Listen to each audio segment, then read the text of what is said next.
ఉష్ణోగ్రతకు సంబంధించి కనుక మనం గమనిస్తే గాలిలో ఈ ఉష్ణోగ్రత పెరిగిందనుకోండి, గాలి యొక్క ఉష్ణోగ్రత పెరిగినప్పుడు గాలి వేడెక్కి తేలికై పైకి పోతుంది అనుకున్నాం. ఈ సందర్భంలో గాలిలో ఈ గాలి కణాల యొక్క సాంద్రత అమాంతం తగ్గేటటువంటి అవకాశం ఉంది. కాబట్టి ఈ సందర్భంలో గాలిలో ధ్వనివేగం పెరిగేటటువంటి అవకాశం ఉంది. సో టెంపరేచర్కి ధ్వనివేగానికి మధ్యలో అనులోమానుపాతం అని చెప్పేసి అనుకుంటున్నాం. T is directly proportional to V.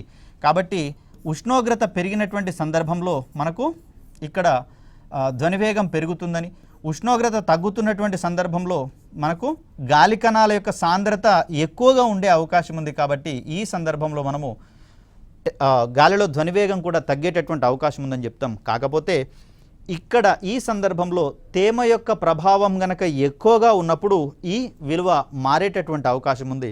ఇక్కడ తేమ యొక్క ప్రభావం లేకుండానే ఉష్ణోగ్రత ప్రభావాల గురించి మాట్లాడుకుంటున్నాం కాబట్టి ఈ రకమైనటువంటి ఎక్స్ప్లెనేషన్గా మనం చెప్తాం. ఇక్కడ చూడండి, ఒక క్యాల్కులేషన్, ఉష్ణోగ్రత అనేది 1 డిగ్రీ సెంటీగ్రేడ్ పెరిగితే ఇక్కడ ధ్వనివేగం అనేది 0.61 మీటర్స్ పర్ సెకండ్ పెరిగేటటువంటి అవకాశం ఉన్నటువంటి అంశంగా మనం చూస్తూ ఉన్నాం.